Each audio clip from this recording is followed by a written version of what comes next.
one game away. Blow up. We're playing for something, man. We're playing for something. This gotta mean something to you. It gotta mean something. Everything you got. Let's finish this. Do it, fellas. Let's go. Let's do it, fellas. Finish 2 3. 1 2 3. You ready to make history? Come on now. Yeah. You know there's these two words. And when I say them, people get goosebumps cause they know what happens next. So without further ado, Free smoke. look. Scared cause I'm drowning in silence with bad thoughts. These days I don't have nothing to say, man, the bag talks. I put in headphones on my driver. Pull up to the spot and give a good dick and Godiva. I can't lie, I'm uninspired. No more pillow talking about nonsense. I only stick around to put some band-aids on my conscience. I don't know why I feel so bad, nigga. That's what we do, no foundation. We don't build no more, we just screw. Half a bottle of Henny, girl, I'm going with the wind. The same niggas say they happy for me, ain't want me to win. So I'm done on my friends. Don't need help popping Coronas and reminiscing. I just call up Big Bro J and say it's time for venting. If I live forever, I hold this hate for some centuries. You don't know how much I have you doing what it meant to me, but motherfuck all that. I don't even offer up the time to make the call back. Stupid Lodo, if they don't get the picture now, man, I crop them out of the photo. I can't relate to my peers. Been doing this shit for years. I'm motivated by fears. I took the wheel and I steer. My sound not dictated by fuck boys in Atlanta. Stay gifted like this album was ghost written by Santa Bars forever, like they decided to throw me under slammer. Every song's a hit like they picture me underhanders. I could drop 1,000,000 songs, but they never gon' understand us. Soapbox sermons for niggas never giving chances.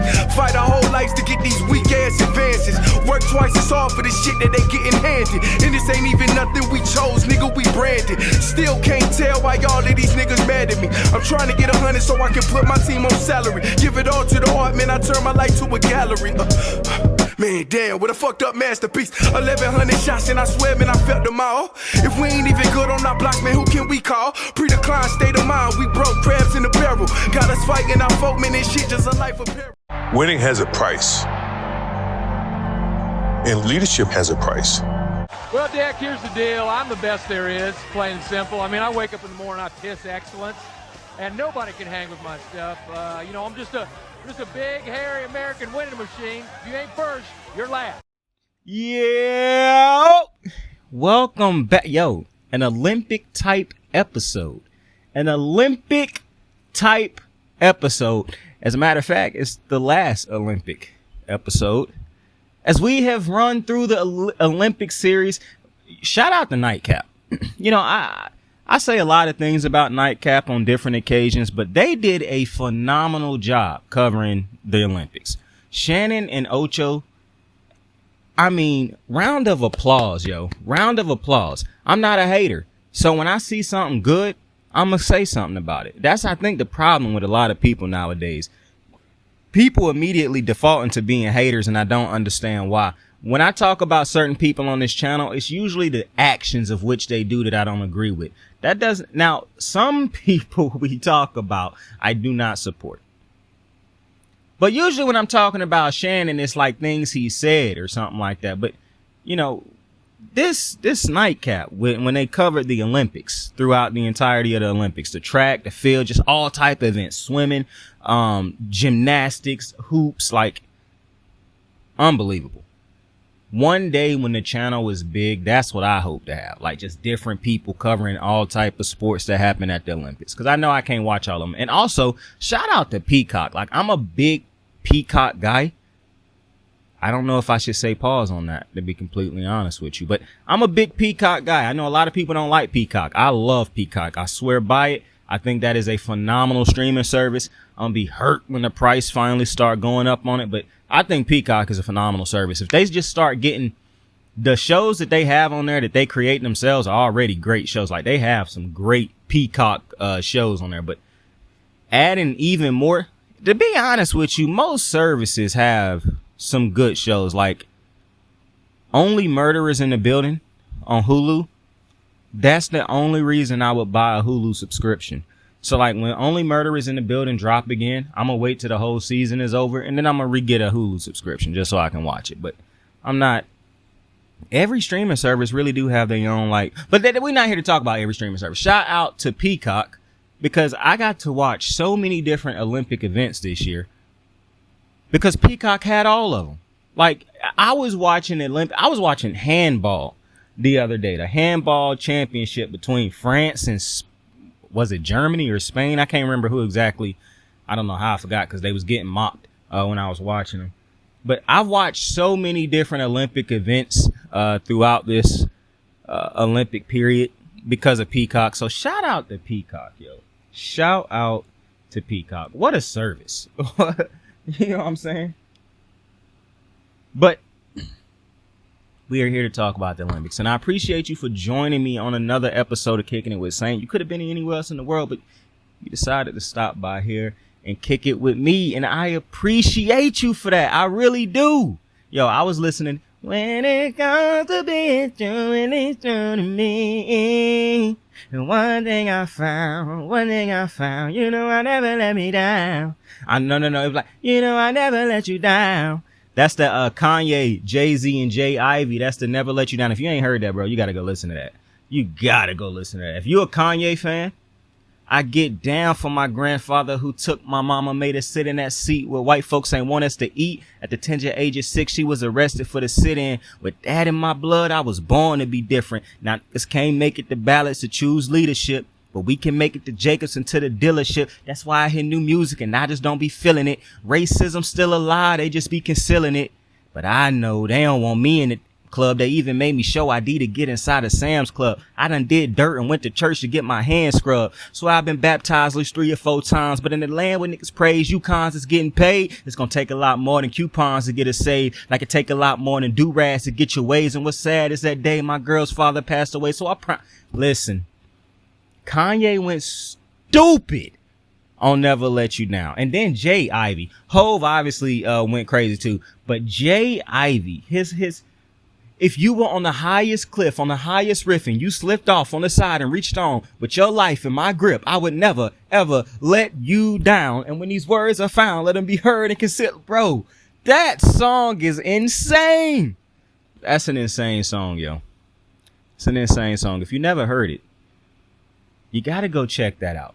You got to go check that out because I was just listening to it. You know what else I was just listening to? Straight up, now tell me, do you really want to love me forever? I visit just it ain't work out for me.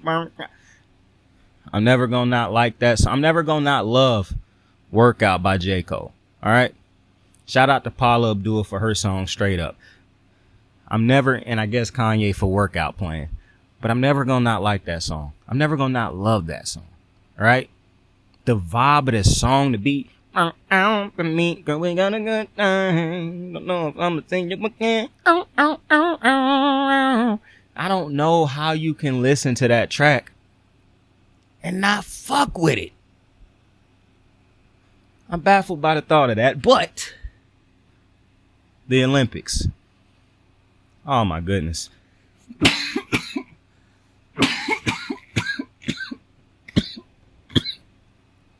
To be completely honest with you, I really don't know where to start.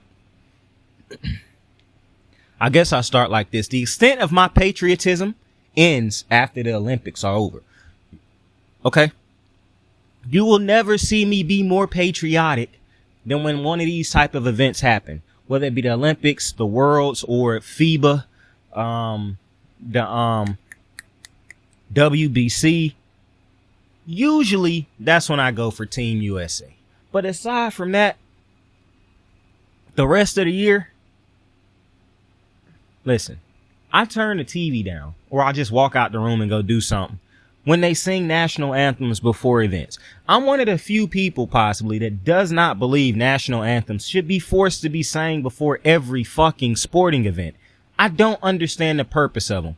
It's not the purpose of the national anthem. I don't understand the purpose of singing it before every sporting event. The sporting event don't change if you don't sing the song before the event. But that's just me. So I'm not really a patriotic person. But when these things come around, you're not going to find nobody more patriotic than me, baby. I've been telling you and it's not necessarily that I care too much about the Team USA thing. Because now that I'm thinking about it, a couple years. I didn't watch the Olympics a couple years ago because LeBron and Curry didn't go. This one was different. Now, I've watched the Olympics before. I'm the one, I got to watch the Redeem team. This is the confusing thing because it was 2 Olympic team golds in that time frame, but it was the one that had Dwight and them boys like Melo, Bron, Wade, Kobe. It was that one. People be calling that other team the Redeem team that had like Carlos Boozer and them boys at the forward and the centers. And I'm like, no, that's not the team. Regardless, I'm taking this team over all of them. People like, well, you know, LeBron is what, 40 or 39, Curry, and KD is 36, 37. Don't care. I said from the beginning of this tournament, from the beginning, before it even started, I'm taking Team USA. Why am I taking Team USA? Not because I'm a patriotic person or something like that. Yeah, that's probably why I'm going to go for Team USA because I live in the United States of America. But that really ain't got shit to do with why I'm going for Team USA. Or why I thought Team USA would win, rather. What other team is putting Steph Curry, LeBron... Apologies, LeBron fans. What other country is putting together a team that has LeBron James, Steph Curry, and Kevin Durant in it, in the starting lineup, or on the team, period? This is the conversation I kept having with people who kept saying that the world done caught up to the NBA. What I agree with is that, to the United States, what I agree with is the foreign players are far advanced than what they used to be. It's not that foreign players weren't good back in the day, because Manu Ginobili, Tony Parker, Dirk Nowitzki, Steve Nash, it's a lot of great foreign players from back in the day. But the collection of foreign players now, it's a bigger group where it was only top end guys back in the day. Now in the NBA, you got the top end guys like the Jokic, like the Lukas. But then you got that under tier of the Bogdanoviches and guys of that nature. So I do believe that the talent pool for foreign born players is greater, has gotten bigger, rather. To say that the talent, in my opinion, has caught up, I don't know about that. Even if you say, well, the best player in the NBA is Jokic. For one, that's a subjective statement because I don't even know if you took a poll, most people would agree with that. LeBron James might still get voted as the best player. But I understand if you say, well, multiple foreign players can make a claim at being the best in the NBA, like Giannis, like Luka, like Jokic. I get that, like Shea. I understand that completely. However, there is still American-born players who can still make that claim also. Curry, Bron, Durant, Booker. So, Tatum. And I forgot Embiid when I talked about the foreign-born players, but Embiid just played for Team USA, so add him into the American players. But nonetheless, it's a subjective statement when you say that. But I do understand the statement if you were to say, not necessarily that the talent is on the same level or they're caught up, rather that the talent is more spread out. Now, it's USA is not normally going up against a team that has no NBA players whatsoever. A lot of those teams back in the day, specifically that Dream Team that a lot of people like to dick ride, they did not play against the competition that even the Redeem Team played against.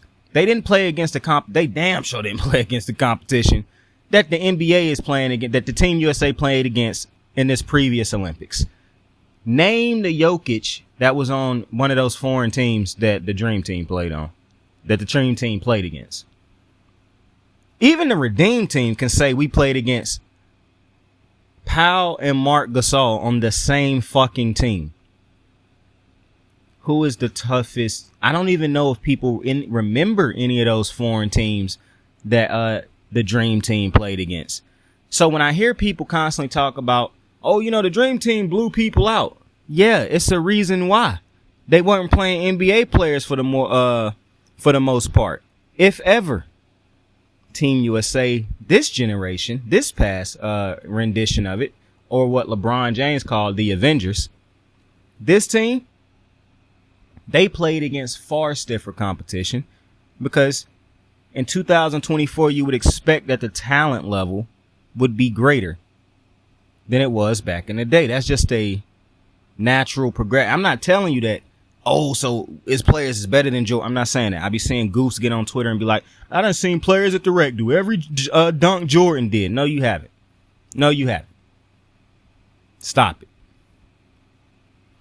But, and even if you think you have, what the fuck does that have to do with him being where he is and Jordan being who Jordan is? I don't get it. Nonetheless, when you look at this Team USA, it's so many things to talk about. But what I want to talk about first is Jason Tatum. Because I want to get this out the way. If you are, I just find it very interesting what white people can get away with saying.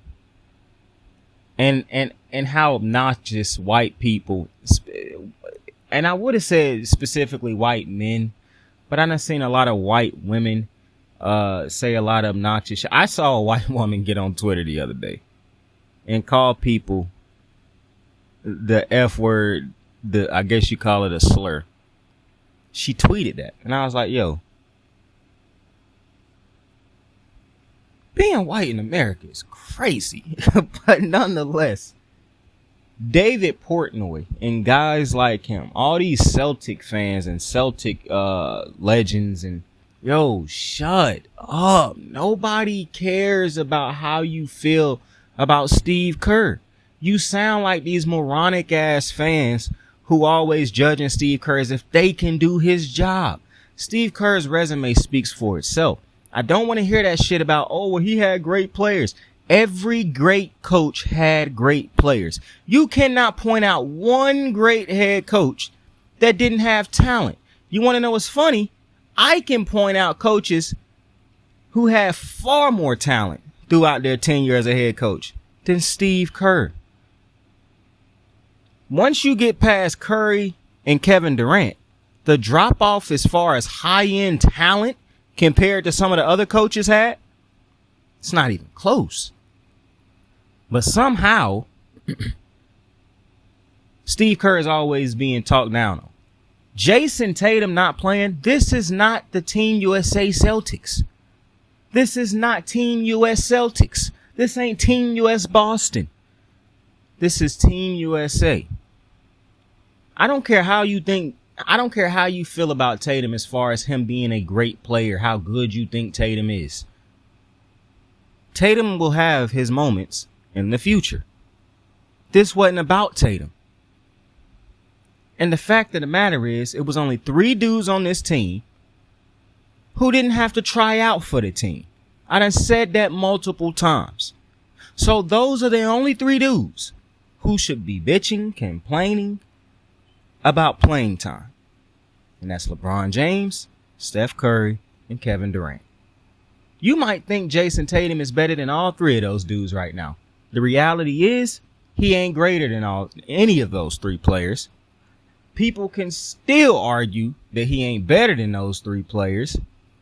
Those dudes are still the 3 guys who have carried the NBA for a generation. They got hierarchy on this team. After that, it's coaching decisions. Y'all not the coaches. Steve Kerr went undefeated in this Olympics. You want to know what that tells me? He did his fucking job. So all you Twitter coaches who think you know what's best for the team, you don't. You're salty because Jason Tatum didn't play. Tyrese Halliburton didn't play either. I didn't see Pacer fans bitching and complaining left and right. You don't think it's some Pacer fans who think Tyrese is better than Steph is right now? Also, you really can't make people happy. Derek White got playing time. Drew Holiday got playing time. And these motherfuckers are still not happy. Bro, when them 3 Celtics signed up for the Olympics, nobody said that those 3 was going to play crazy minutes. They did not sign on a dotted line that said Jason Tatum has to play. That ain't how this go. So I'm sick of hearing all this crying and shit about Jason Tatum not playing. and then trying to attack Steve Kerr for his rotations. How can you say other teams have gotten better, but then get mad at Steve Kerr at rotations and say, oh, we losing because of his rotations? What are you talking about? You want to know why them dudes could do what they was able to do in the fourth quarter of these games? Steph, LeBron, and KD? Because of Steve Kerr's rotations. It's more evidence to say Steve Kerr is a great head coach. But some of you Twitter morons who think you can coach because you play 2K a lot, for some reason you done got a tweet. And I'm at the point where I start to understand that you dudes don't even know ball at this point. You don't. And then you have this repeated cycle of stupidity that is a conversation where you would say shit like, Steve Kerr not a great coach. Steve Kerr only a great coach because he got great players. Steve Kerr don't know rotations. Steve Kerr should have did this at the end of the game. Steve Kerr should have done that at the end of the game. It's just a circle of stupid ass repeated comments that y'all make all the time. You have no type of you can't explain why you feel this way. It's always a results based thing. And now you're so stupid. It's not even a results based thing. It's we didn't win the way we felt like we should win. So it's on Steve Kerr. What are you talking about? And also throw in that other thing that y'all like to say because you want to sound smart. The world done caught up. Just a cycle of just stupidity. I don't understand it. Steve Kerr is a damn great head coach. End of story. And I'll argue that till the cows come home. I'll die on that hill. I'm perfectly fine dying on that hill. Steve Kerr is a phenomenal head coach. So all you Jason Tatum, crybaby ass bitches, shut up. Nobody cares about how you feel about Steve Kerr. I saw somebody, a Celtic fan, say, oh, I can't imagine how it's going to be for him when he come play in Boston. He raised a Larry O'Brien in Boston. Do you think he really give two fucks about y'all booing him when he get there? Y'all got other things to worry about. Y'all can beat this man the rest of his career. He beat y'all when it mattered. Do you really think he give a fuck about y'all booing him when he go to your game? See, that's the problem, yo. You fans are worried about the wrong thing. You're too emotional about things that don't matter. Jason Tatum playing, not playing don't affect your life in no way, but you decided to hop on Twitter every day and bitch about it. As if that was going to fix his playing time. And then when he did get playing time, because Steve Kerr ultimately said, okay, man, let me play him a couple minutes so these motherfuckers on the internet can shut the fuck up. What did he do? It ain't like he made some crazy difference. You know what I can't stand? Fans who can't understand moments, man. These are the same type of goofy ass fans that get on Twitter and talk crazy. I didn't see people getting mad because Anthony Edwards didn't get the ball as much. I didn't see Timberwolves fans going crazy about that. And it's crazy how players can understand a moment, but you moronic ass fans can't. This was about Steph, LeBron, and KD. And coincidentally, in order to win that gold in the two most important games, it came down to Bron, Steph, and KD. Jason Tatum will have his moment. He'll have his time. This wasn't his time. This wasn't his moment. Not understanding greatness and moments in sports is very irritating because it just highlights that y'all are not fans, bro. Y'all are crazed stands. You don't actually like basketball. You just like the Celtics. That's it. You like the players on them. That's why it's so easy for y'all to hate motherfuckers when they leave y'all team. Or they say, oh, they money hungry when they go try to do things that's best for their careers.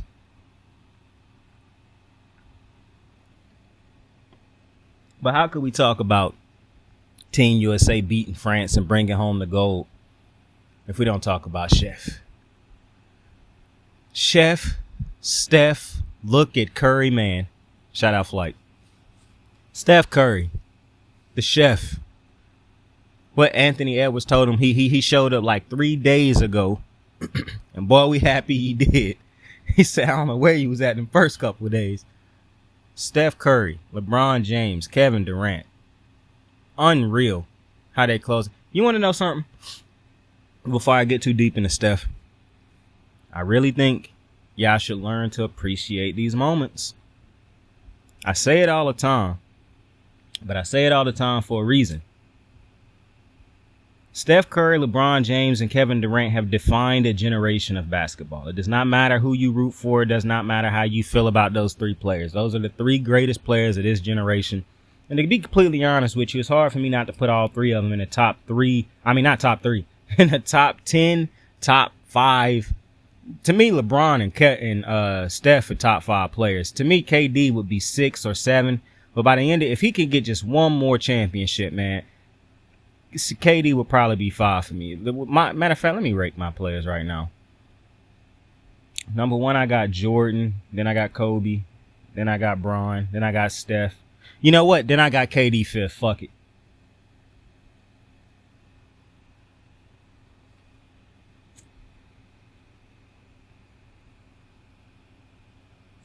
That's how I'm feeling. So, with that being said, 3 of the top 5 players that I have ever seen pick up a basketball teamed up to bring home gold. If you cannot understand this moment, that's why I enjoy looking at people on Twitter who understood the moment. For the most part, it seemed like most fans understood the moment. It wasn't that we was cheering for the USA as much as we were cheering for Steph, LeBron, and KD to have a moment. When you put those 3 players on the same team, you expect for there to be a moment. You expect to see greatness. In my opinion, yeah, blowing everybody out, I guess you can make an argument. It's an easy argument. They were just more dominant than everybody else. And all 3 of them in their primes, that's probably the result you would have gotten. However, to see 3 vets, 3 old guards, the 3 dudes who carried a generation for years and still playing at the top of their powers, finding ways, they might not all have it physically, but they still finding ways to dominate at the highest level.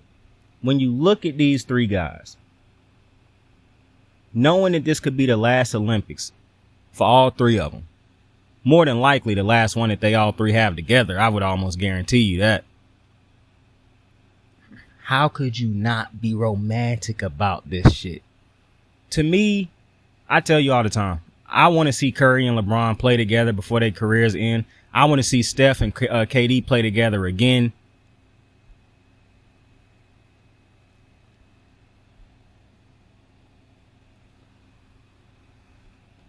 My favorite duo all time in NBA history is Steph and KD.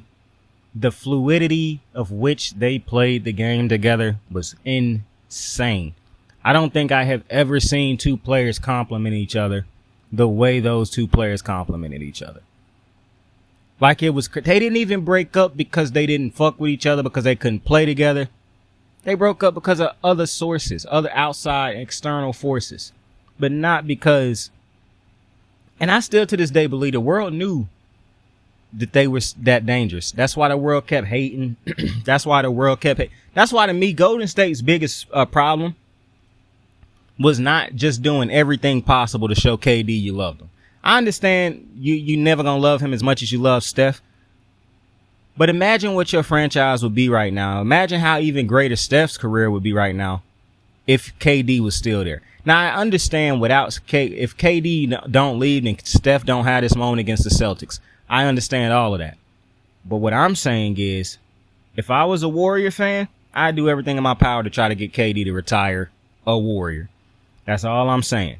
Now, if he don't want to leave Phoenix because of that young blood over there, Devin Booker, I get it, because Devin Booker done earned so much respect from me. I already liked Book and had respect for him, but my goodness, and we'll get to Devin Booker later on in the show. But to understand the moment that was happening with these 3 legends, with these 3 greats, with these 3 icons of the game, you don't normally get to see this in sports, in my opinion, where 3 dudes at this level, like, that's what, and then for a lot of people that's my age, I'm 30, so a lot of people that's around my age, they also grew up watching all 3 of these. Like LeBron, Steph, and KD, I've watched their entire careers.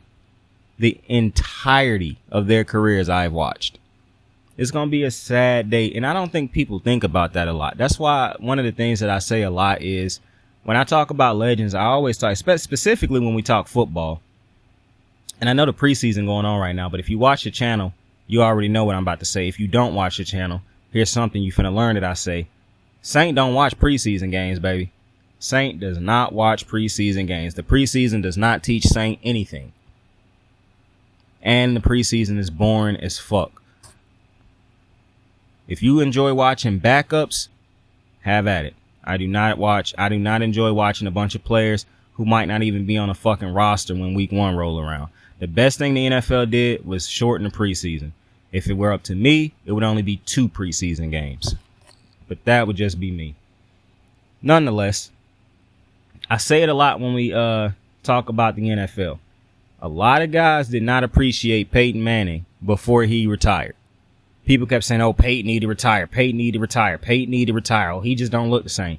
And then Peyton retired, and there was a void left there that not only did Denver immediately feel, but the NFL world felt, because the quarterback play had not caught up yet to where it needed to be, specifically to where it is now, because quarterback play is fine and dandy. That's why Tom Brady can walk away from the game and not necessarily be missed.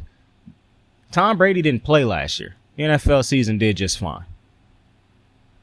Because the quarterback play is exactly where it needs to be. The new guard of quarterback play, Pat Mahomes, Lamar Jackson, Josh Allen, Joe Burrow, Dak Prescott, Jalen Hurts, Brock Purdy. It's exactly C.J. Stroud.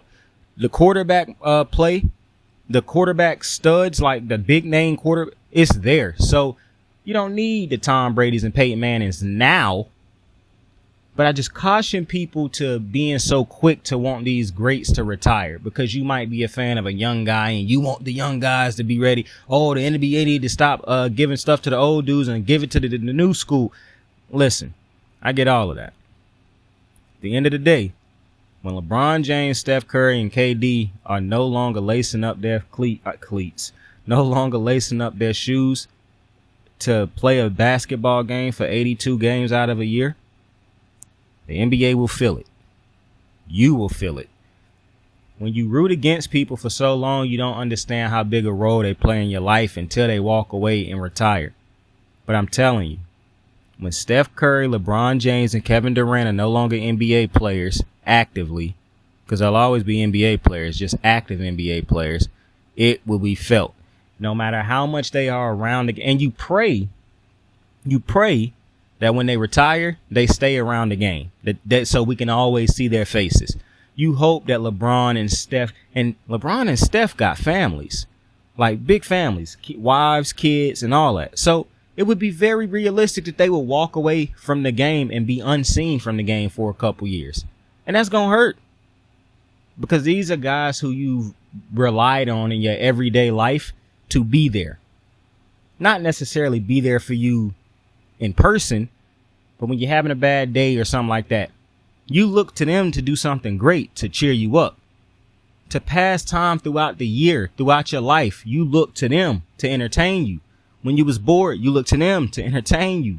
When you needed something to do, you got on YouTube or something and watch highlights of these dudes. Think about how many conversations and how many words you done wasted in your life defending or talking about those 3 guys. So what I'm basically telling you is, cherish these last couple years that these guys got, because we don't know how many more years they have, especially playing at this apex level that they are playing at. I think I say it all the time about athletes. It's insane that they can be as great as they are, because it's hard to do it one time, but then to do it another year, and then to put another year together, and then another year. And now people expect you to come in and be that level of great every single year. I mean, you got to understand what we're talking about right now.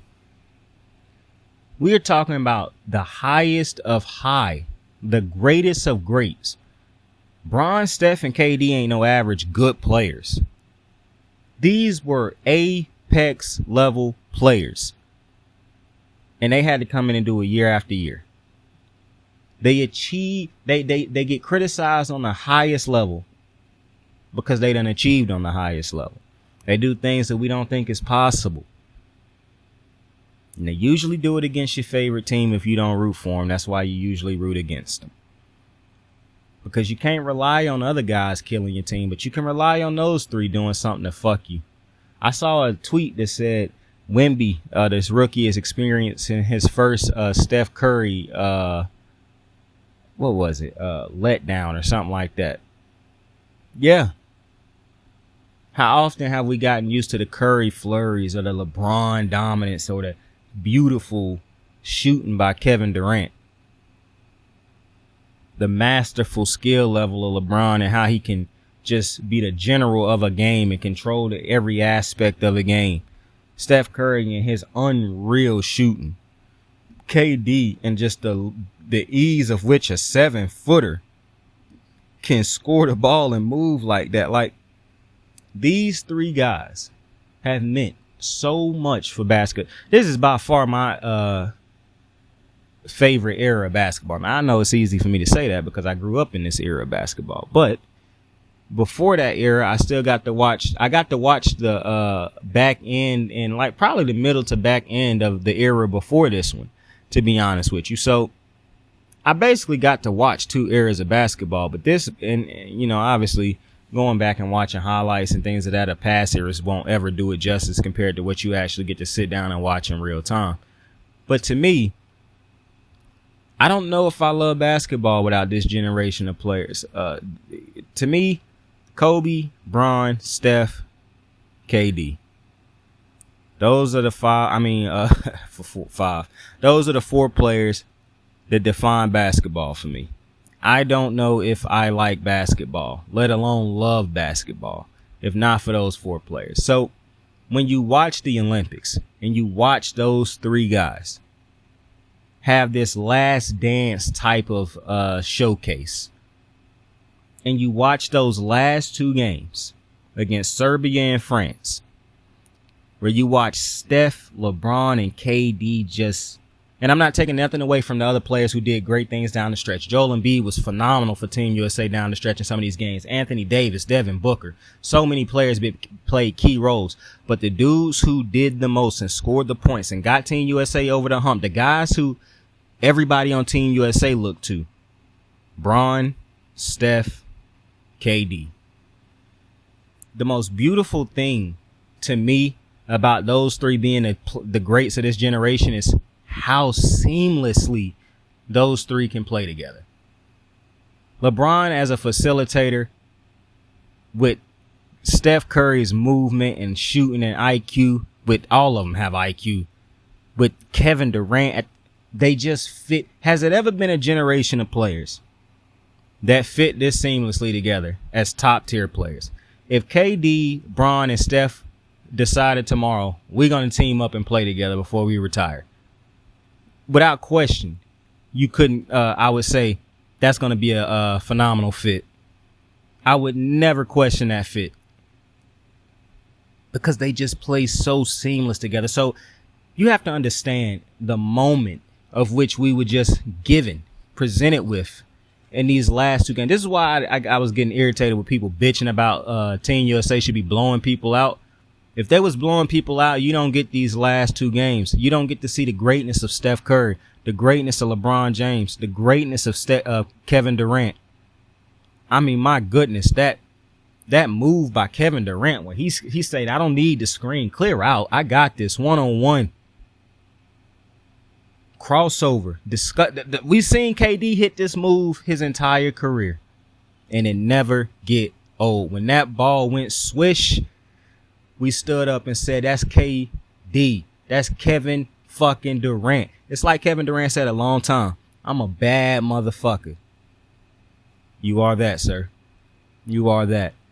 To see LeBron James take over and just get to the bucket and the reverse layups and I know you don't have visual representation of what just happened right there, but I did the LeBron James shoulder shrug where he hit the contested layup on somebody and he hit him with the You saw all of Team USA hitting them when Bron did that, just the strong man right there. So you saw the greatness of Steph Curry, that ridiculous shot making in those last, I think he hit 17 and like 26 threes in the last two games. He had 60 points. Insanity. When you needed him the most. Bron, KD, and Curry stepped up. They did exactly what they've been doing for a generation now, carrying the NBA on their back. They did exactly what you expect those three legends to do. And for me, it was just an honor. It was a treat. I wish I could tell them thank you personally, individually. I wish I could express to them just how important that moment, those moments were for me. Those meant something to me. Those were important to me. I needed to see that before they retired. I get you have these individuals who it's a surface level type of thing, unless they put money on the game and then they start calling people bitches and calling their kids things and the wife. But for some people who are not crazed fans, but do have an emotional connection to this thing, but not those maniacs who go at people and stuff. No.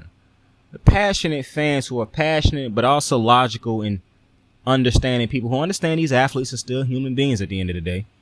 This thing ain't the most important thing in my life. It's still sports at the end of the day, but it is a hell of a thing in my life.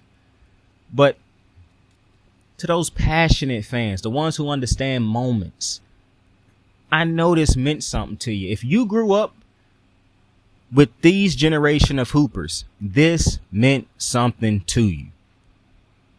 And for the people who are mad that you might feel like Anthony Edwards or Tatum and these guys should have had, in a couple years, you're going to see Jason Tatum, Ja Morant, Zion, Anthony Edwards. You're going to see them take over. And then down the line, when their careers are winding down and they started to pack up accolades, you'll see them take the Team USA stage one more time. Devin Booker, possibly Joel Embiid coming back, Anthony Edwards. And you'll feel the exact same way that people who grew up watching Steph, Bron, and KD feel right now. If this is not hitting you in the heart the way it hit some people, and it's probably because you're too young. That's probably why. You didn't get to watch the bulk of these guys' careers. You didn't get to experience what most of us got to experience throughout a lifetime at this point. So you can't possibly feel the way we feel, but you will one day. If you love a player right now, you will feel exactly how we feel seeing Curry, Bron, and KD lace them up together for possibly the last time. Now, I'm still holding out hope. I still truly believe in my heart of hearts that Kevin Durant and Steph Curry can still end up back on the same team, or LeBron can end up on the same team also.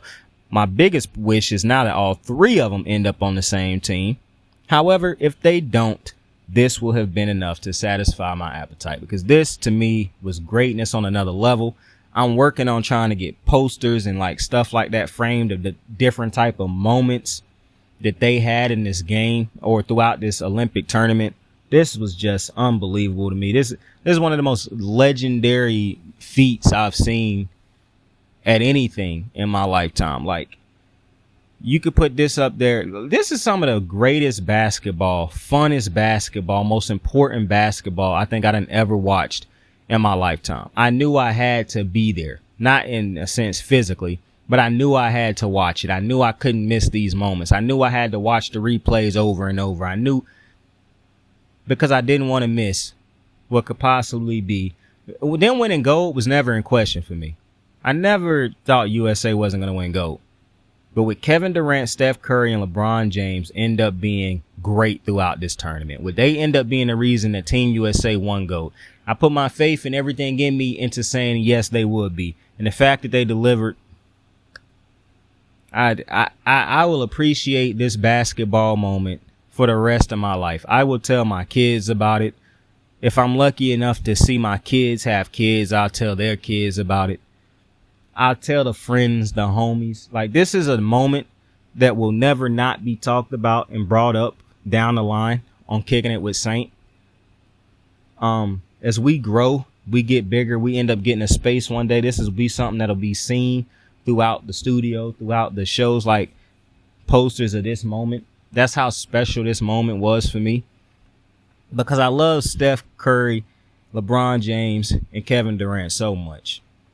3 of the greatest basketball players, 3 of the greatest athletes I had just ever seen play the game. And I just like all of them. Like, off the court, they personalities and whatnot, I like every single one of them. I don't have a problem with KD. I don't have a problem with Steph. I don't have a problem with LeBron.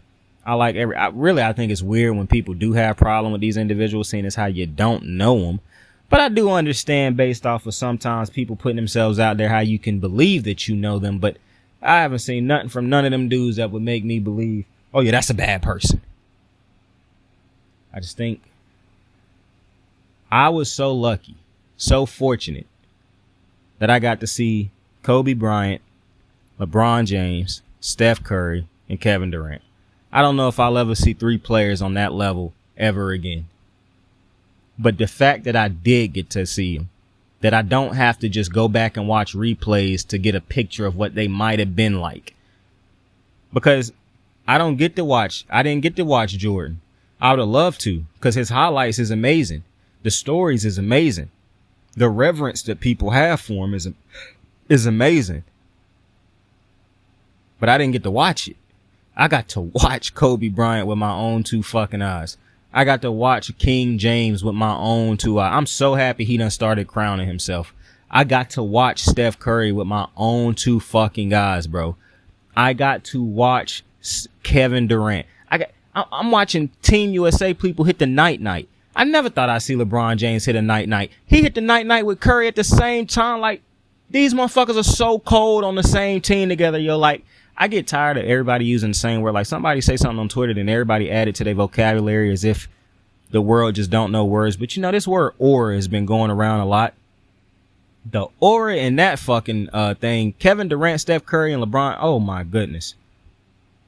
My heart was bursting out of my body. Those 3 black men carried a generation. They did it the right way. I never complained. The only problem I ever had with any of these dudes' careers is Kevin Durant leaving Golden State. But I have to listen. That was his decision. I just wanted Kevin Durant to stay there because I wanted Kevin Durant to still continue to stack up those accolades. Because I felt like him and Steph Curry would probably be trying to push for 10 titles, 8, 9 titles if they had stayed together.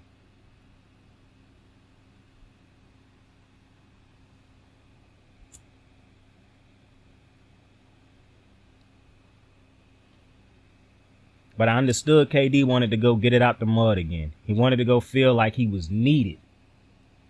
Even though I feel like Golden State needed him. Well, Golden State didn't need him, and that was probably the biggest problem, that they kept saying, we don't need you. I wish that they never had made him feel like that. Like, we can win without you. And I think Draymond saying that was the straw that broke the camel's back. You never say that to people that you love and appreciate. That, I could do this without you. I don't need you. Those words are so hurtful. That's why I say we have to be more mindful of the things that we say to people, especially because we seemingly say the worst things to the people we supposedly love the most.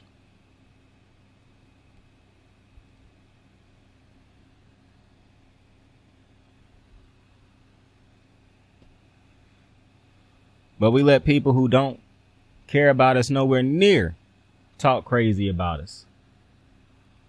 So, listen, I say all of this to say, appreciate greatness while you can, because it's not here forever. And I understand when this thing first started with Kevin Durant, Steph Curry, and LeBron, I never saw the end of the tunnel. Even when their contemporaries started retiring, I never saw the end of the tunnel for those 3.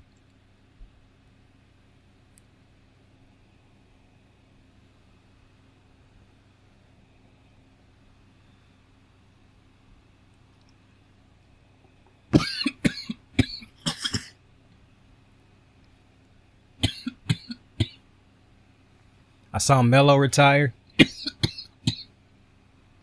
Saw Wade retire. Bless me. Saw Bosh retire. All their contemporaries started to retire. And they were still playing, bless me. And they were still playing at the top of their games. So I never thought to myself, yeah, time winding down for these three. But then when it officially get close, when LeBron start talking about, yeah, I don't know when, but I don't have that many more years left. And KD and Curry haven't really indicated it much, but if you just got a brain and you watch the game, you understand their careers are winding down also. So for them to give us this last hoorah, if you will, I pray that they was filming this, that a documentary crew was following them around Paris the entire time filming this. If the NBA didn't understand how special of a moment this was, then oh my goodness. If somebody with some type of authority to be able to film this did not understand Steph, Bron, and KD being on the same team, then shame on everybody around it, because what a missed opportunity. The world would have loved to see a Last Dance-esque type of documentary of those three on Team USA. That would have been amazing. That would have been amazing. Shout out to Team USA women. They beat France by the heads of their chinny chin. Well, they're women, so that reference actually does not work. But they did beat France just by the thinnest of margins. They beat them by 1 point as Gabby Williams ended up hitting a foot on the line. If you can go back to when Kevin Durant hit that 2-pointer against the Bucks, because his foot was on the line, so it wasn't a 3. Same thing with Gabby. An insane finish, really. Team USA missed so many, and I'm talking about the women. They missed so many layups at the rim. Like, if they could go back and get some better looks, or not even better looks, if they could just finish, boy, that would have greatly reduced the stress in this game. A lot of people talk about the refereeing in the Olympics and how they like it and yada, yada, yada. I'm not a fan of the Olympic refereeing. I thought the referees was on some bullshit for the majority of this. Call me biased. I thought that the Team USA's was getting some boy, the refs was tight with the USA whistles, especially today for the women. Some of the calls that they would call on Team USA's women, but then how they allowed France to guard Asia Wilson and Breanna Stewart was insane. Asia Wilson probably should have had around 20 free throws today. And that's me probably being generous. Asia Wilson was getting fouled damn near every time she touched the ball. Now, I'm not somebody who tells you to call every single foul, because I understand how that could fuck a game. But allowing a team to foul Asia Wilson the way that they allow her to be fouled, that gives an advantage to the other team. Because what you essentially do is tell USA they can be pounded and beat on physically, but if you do it to them, it'll be called. Not only that, your shots are affected because of how we allow them to play physical defense on you. That's when I have a problem. If you're not going to call it, then don't call it for the other team too. But if you're going to call it for the other team, then not calling it for Asia Wilson is insane. I couldn't help but feel like France had some France home cooking going on with those referees. Just insane calls, in my opinion. Now, France played a great game based off of the fact that they stayed in this game, and when the fact that Team USA really couldn't pull away because they could not consistently hit shots. Shout out to Kalia Copper, who balled out in that fourth quarter, and she was a huge part of why we ended up winning this game. But I really think, and I'm not trying to take anything away from those France women, because they played a hell of a game. If Breanna Stewart and Asia Wilson even get half of the free throws they should have gotten, Team USA probably win this game by 14 points. I'm not even exaggerating. If they give Asia Wilson and Breanna Stewart the fouls that they should have gotten, this is probably, and not even that, Nafisha Collier kept getting fouled. It was a play in this game where she was trying to dribble the ball and two women just continuously bumped her. Like, they just kept bumping her on purpose. And the refs didn't call anything. Now, naturally, if you are dribbling a ball and somebody is allowed to just basically continue to run into you and bump you, then you're going to lose the ball eventually. They never called that. Team USA go down the court and try to do that, it's a foul. So, I'm not taking anything away from France. But this is exactly why I consistently say I hate referees. because the referees played a huge part in as to why France was even in this game for as long as they was in this game. Because if the referees called the same, if the whistle was the same that it was for France, for USA, then this would not have been a close game. Even the announcers started to see how egregious it was, how tight the whistle was for Team USA's women, and how loosey-goosey the whistle was for France. I couldn't understand, bro. In one quarter, I can't remember if it was the second or the third quarter. I think it was the third quarter. France fouled them on damn near every play. Barely anything got called. Now, Team USA had 14 turnovers in the first half. Now, I'm a big time believer in. Now, some of these turnovers were just stupid turnovers, bad turnovers. However, a lot of no calls being called where they just slapping at the wrist of players. Nafisha Collier had a clean block in this game, and it was called a foul. On the other end, Breanna Stewart tried to go for a jump shot and got slapped on the wrist. No call. Asia Wilson come down court a couple plays later. Same thing happened to her. No call. Now you might run to the stat sheets and say, well, she took a lot of free throws. She didn't take nearly the amount of free throws she should have taken in this game. To end the first half, she missed like six layups in a row, but it wasn't because they was easy layups. It was because she just kept getting fouled, and instead of them calling the foul, they tried to keep forcing her to make it through hard contact. But that was not what was being allowed on the France end. So I'm not gonna lie, the refs kind of took me out of this game as far as like enjoyment, because of how they was giving a huge advantage to France, a very obvious advantage to France. But Team USA got it done at the end of the day. DT, Diana Taurasi, gets her 6th Olympic gold medal.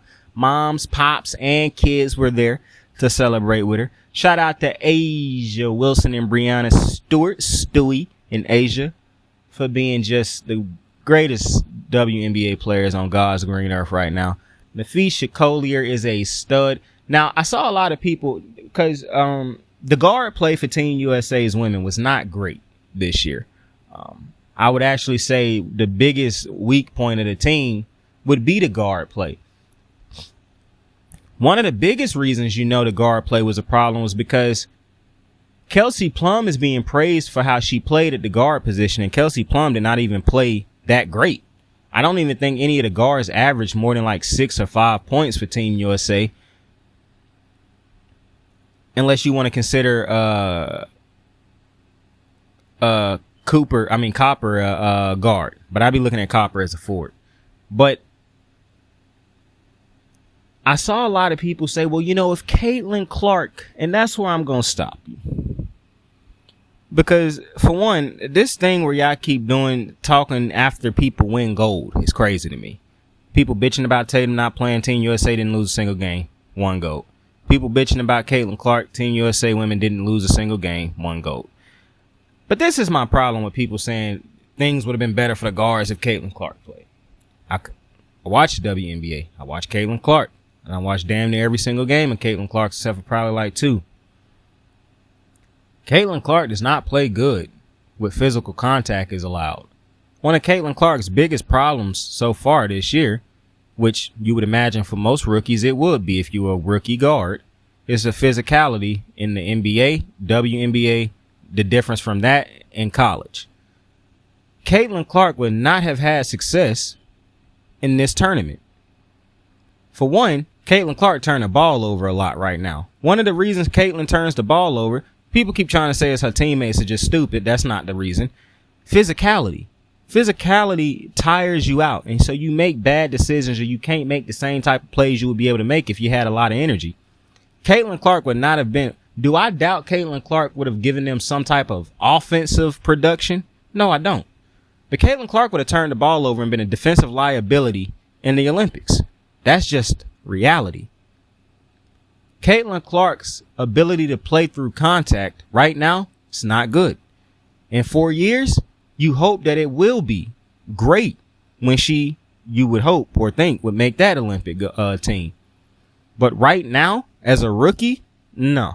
Caitlin Clark shouldn't have made this team because I do not think Caitlin Clark would have had success again. Just based off of what I saw throughout this Olympic tournament, the way they allowed these women to play, the physicality that they were allowed to play with, no. Caitlin Clark would not have had success in this atmosphere. In 4 years, when her body get to where you want it to be, when she more experienced and understand how to play through contact and things of that nature, absolutely she gonna be on the team. But right now, the only player in the WNBA who I think should have been on this team that wasn't on this team, and now it's actually two players now that I'm seeing everything that I saw, is Arike Ogunbowale and Kennedy Carter. You take out two of the guards on this team and you put those two guards in who can play through contact, who are more experienced right now than a Caitlin Clark. Mind you, both of those women might be on the team when Caitlin Clark is on the team in a couple years.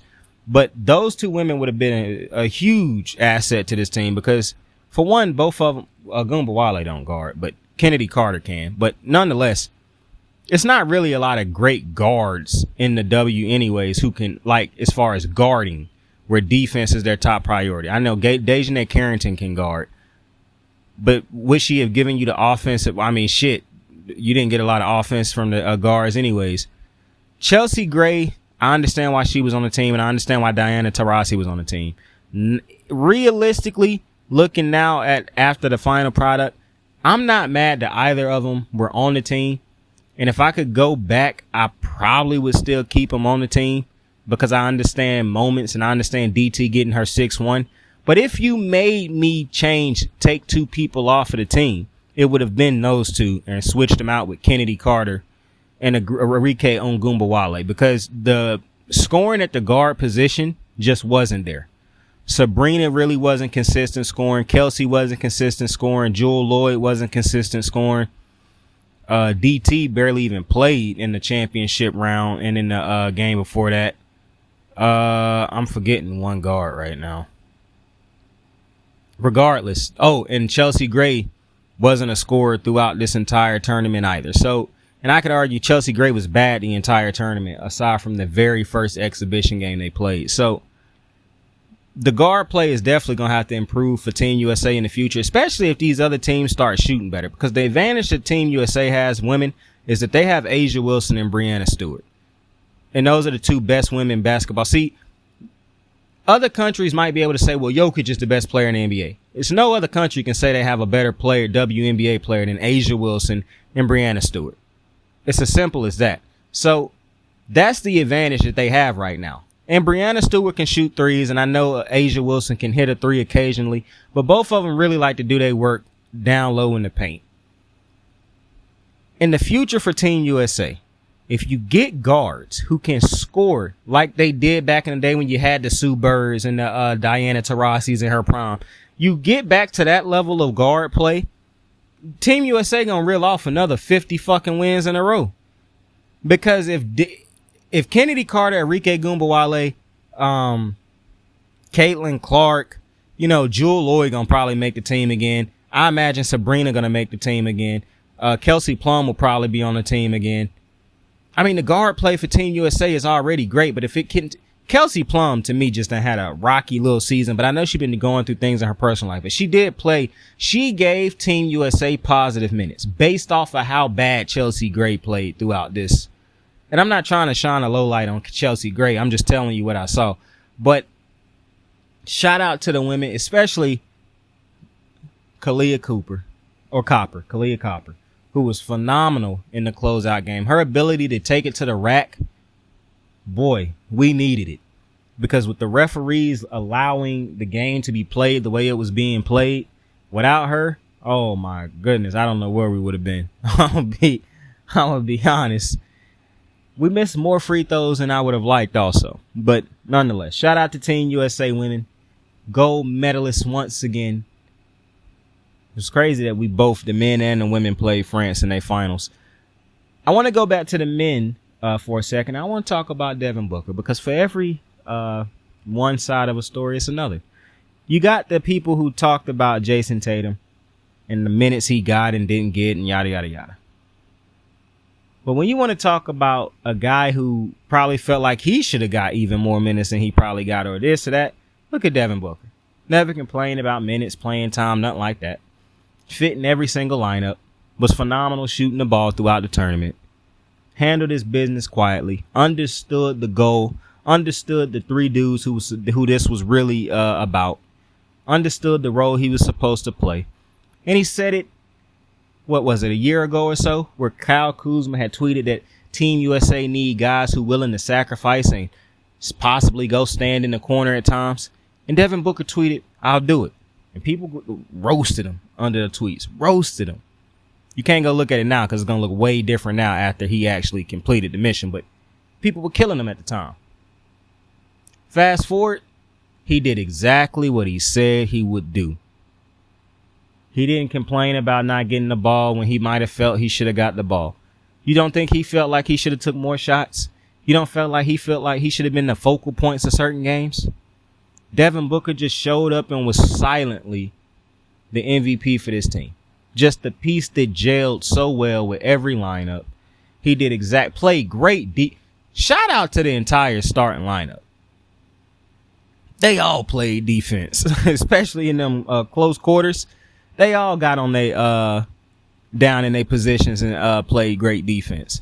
But Devin Booker, just the respect that I gained for him after this tournament, just an unbelievable tournament by Devin Booker. And I really think this is going to help every player in this tournament. Like, it's just, I refuse to believe that having to being on the same team with Steph, LeBron, and KD, watching them go to work for these last couple weeks, watching them go to work for one to achieve this mission, seeing how they went about their business and seeing how they operated and completed the goal. You can't tell me this won't have an effect in the future on the other young dudes on this team and the other players on this team. Like, shout out to everybody on Team USA, man. This is, like I said, this is one of the funnest experiences I have ever experienced watching basketball. Watching AE, Anthony Edwards, Ant-Man, kick it with Steph Curry. I did not know that was the best friend combo that I needed, watching those two hang out with each other throughout the entirety of the Olympics. I think that's one of the things that I like the most about these type of events is watching great players get to chill out with each other and whatnot. I don't understand it, but I do know a big thing with people is they want all these great players to hate each other. They don't want them to like playing with each other. They want them to always hate each other when they see them. And it's just not like that. When you're not on the court having to compete against each other, bro, what is the purpose of us hating each other? We all completed the goal that we wanted to complete in life. We wanted to be NBA players. We here. Outside of the court competing, we don't have to hate each other. And so seeing things like this where players can bond and compete for a common goal, I just think this is dope. This is high level all-star games with with the players actually caring and trying. That's essentially what this is. This is everything that you hope that the NBA all-star game is, but it's not because, it's not the Olympics and you don't get a gold medal after you win it. But this to me, I will never forget this Olympics. Shout out to Tyrese Halliburton, who said when you show up and don't do nothing on the class project and show up and still get an A, my boy, them cheers, you rooting on your teammates, that energy from the sideline, none of that stuff goes unnoticed, my guy. You could have been over there pouting, sulking, but you didn't. You was just as excited as if you would be for one of your Pacer teammates because you understood the mission. You understood the goal. Not enough people get enough credit for things like that because being on Team USA is not about you being your best self. It's not about you having your moment. It's about however it play out. But however it play out, at the end of the day, it's about Team USA winning. And if Team USA is winning and it don't involve you, that's one of the sacrifices of being on Team USA. It ain't always going to be about you. In a few years, hopefully it will be. But when you get players like Book, Halliburton, and Tatum don't give me no reason to believe he didn't buy in, even though I know he just retweeted that thing on his Snap or Instagram, whatever it was. But when you see these other players buy in the way they did, Anthony Edwards coming off a highest of highs. You don't think he felt like the ball should have went to him in the clutch at times? But understanding the moment, understanding here for a common goal. Plus, all these dudes watch Steph, LeBron, and KD. These the OGs, baby. This was such a fun Olympics. Shout out to Team USA's women's. We dominated the 4x4. Gabby, Sid. I don't know why I was going to put necessary in that sentence. I can't remember the other two women's names. That's on me. But, you know, Sid and Gabby also was gold medalists in they relays. Shout out to Sha'Carri, who got silver in her relay. I just recently got done reading about all the stuff that had happened to Sha'Carri before she ran her race as a product, as a reason as to why she ended up finishing where she finished, or why she probably wasn't as great as she could have been that day because of what had happened prior. I hate that stuff like that happens. I mean, you work your whole life to get to this point and then BS out of your control happen like that. So I feel for her, but I mean, you still won silver. So you know what I'm saying? The field was huge and you was the second best. Now, listen, if you're a winner, I understand you're going to say second best is the first loser, and I 100% agree with that. However, you cheer and celebrate these type of things. Saying that is just something we say, but you definitely celebrate being a silver medalist. Sha'Carri is her. If you can't tell, go look at the Olympic Games and how much the NBA players show her love on the sideline. Sha'Carri is her. As is Sid, and as is Gabby. Shout out to those two amazing women. Shout out to Noah Lyles and winning the golds that he ended up winning. Shout out to Katie Ledecky. Shout out to Jordan Childs. Shout out to Simone Goat Biles. Shout out to every single American who won any type of gold, any type of medal, period. Bronze, silver, gold, broke a world record, broke an Olympic record, broke a personal record, broke any type of record. Shout out to all of you. You made the Olympics very fun for me to watch, very enjoyable. And I hope you guys enjoyed it. With that being said, I appreciate you for joining me on another episode of Kicking It with Saint. Tell somebody you fuck with them. And please tell somebody you love them. You could be anything in this world, so choose to be kind to somebody today. You never know what somebody's going through. So a little bit of kindness can go a long way. All right? Remind people that you fuck with them. Remind people that you love them. You just don't know how much somebody might need it. All right? And it costs you nothing to give it to them. So remember that. With that, I appreciate you. I truly do. Like, subscribe, share. Saint out. There's the Dream Team, Redeem Team. What's this team? The Avengers. I got the moves like hot sauce. Lil' mama taking the top off. I'm laying down getting topped off. After this, she know she getting knocked off. I know she loving the money, so I keep on thumbing and thumbing. She say she horny when she taking shots, so I keep them coming and coming. Now I'm putting dick in her tummy, scoop her up like I'm raking her something. You would think shawty red track, the way that she running and running. You getting dumber and dumber. You out here chasing the bone. After she finished from giving me dome, the Uber is taking her home. Tight.